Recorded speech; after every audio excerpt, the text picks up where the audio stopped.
今仔日全台湾停班停课，不过风雨慢慢变强，市场买菜民众就有较少。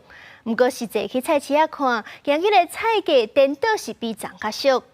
农粮署就表示，目前冷冻的大概是有囤差不多2780吨的菜色，若是市场有需求，会阁规划俗价专区。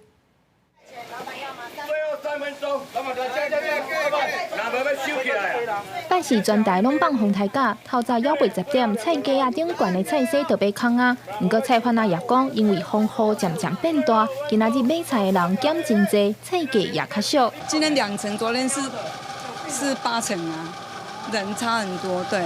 菜贩仔也表示，亲像高丽菜，若是昨拜三买，平均一粒买起来爱200至300块，拜四买200块就买有。啊，若叶菜类拜三一把平均是40至50块，拜四差不多一把35块尔。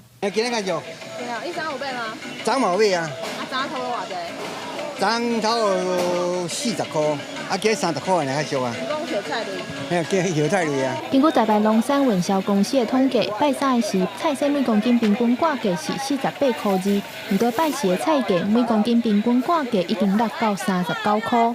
因为那个台风警报的发布嘛，那在北农外的那个堤防的那个水闸门是关闭的，那所以相对的，今天成交的明显就减少很多。虽然量有比较少，但是买气比较低迷。另外，农粮署也表示，目前针对11月份有吨差不多2780吨的菜色，因会持续观察供应市场的状况，若是有需要，会搁再发动并价专区，让民众拢会当买到菜色。